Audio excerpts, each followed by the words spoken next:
Bonjour, Simon Brière, votre stratège de marché principal de Dargeo Canada. Donc aujourd'hui, on est quelle date? On est le 21 avril, en direct de l'espace, hein, avec les prix de ces denrées qui décollent, ma foi. On est rendu dans les stratosphères. On parle un peu d'économie, dollar canadien aujourd'hui. Ce matin, on avait beaucoup d'informations. L'inflation a commencé. Inflation de 2,2. On voit que l'inflation, hein, commence à augmenter. C'était attendu. C'est sûr que quand on compare avec l'année dernière, avec des indices de prix à consommation très faibles, mais ça fait en sorte que l'augmentation a l'air plus impressionnante. Sur un horizon des 30 dernières années, 2,2 il n'y a rien de là à faire bien, bien peur. On a déjà eu des années avec plus d'inflation que ça. Donc, somme toute, l'inflation, on la voit, elle se ressent, mais elle n'est pas hors de contrôle selon les statistiques de Statistique Canada.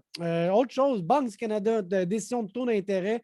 Les taux sont maintenus, on s'en attendait, et ils vont ajuster le programme d'assouplissement quantitatif. En fait, c'est très scientifique tout ça. C'est que la machine à imprimer va ralentir un petit peu et ça a eu un impact assez positif sur le dollar canadien. En gros, le rapport sur la politique monétaire nous disait que la situation économique au Canada, elle va beaucoup mieux que prévu. Et donc, les différents programmes de stabilisation ou de stimulus de l'économie à travers les politiques monétaires, donc la Banque du Canada et non le gouvernement, là, différence entre monétaire et budgétaire, ça fait augmenter notre taux de change. Donc, on est revenu à 80 cents dans la pièce. Les tendances depuis un an, elles sont toujours positives. Pas de manière à changer de cap vraiment. Là.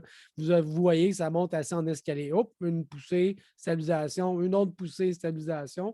Là, on est plus dans un marché bon an, mal an, mais on est toujours assez haussier dans ces tendances-là. Météo au niveau américain, ben, on a eu une bordée de neige, on en a eu goûté nous autres avec, mais ça n'a pas été si pire que ça. Malgré tout, ce n'est pas l'idéal quand on parle de semis d'avoir une bordée de neige à fin avril. Donc, c'est sûr que ça a été un élément un peu négatif pour les cultures, donc ça fait augmenter les prix. Au Brésil, ben, c'est toujours assez sec. Hein. On voit que c'est sec, puis il n'annonce pas tant de pluie, pas autant que prévu en réalité, pas autant que souhaité, je devrais dire.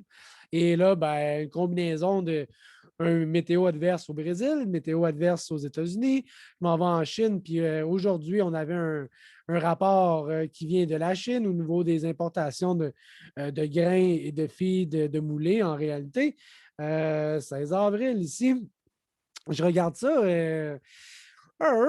Les Chinois ou le représentant de l'USDA en Chine croit que les exportations cette année devraient plus atteindre 28 millions de tonnes. Et dans le dernier rapport de USDA d'avril, on était à 24.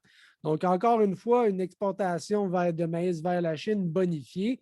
Et graphiquement, mais là encore, là, dans les stratosphères, on voit que la Chine, les importations pour 2020, il y a une tendance qui était positive, on le voyait depuis quelques années, mais là, ça s'accélère drôlement, ma foi. Graphiquement, ben, encore une fois, tout est très, très positif. On doit se donner de la perspective. Je reviens sur un graphique quasiment des 20 dernières années. Cette hausse-là, ben, techniquement, on se dit, bon, ben, c'est quoi les prochaines cibles? Est-ce que ça va continuer? Il y a le vent dans les voiles. Même chose pour le CA et le blé, c'est un petit peu plus timide, quoique quand même, dans le blé, il y a des tendances haussières là aussi. Donc, graphiquement, les timings sont toujours là, c'est très bullish, c'est très positif.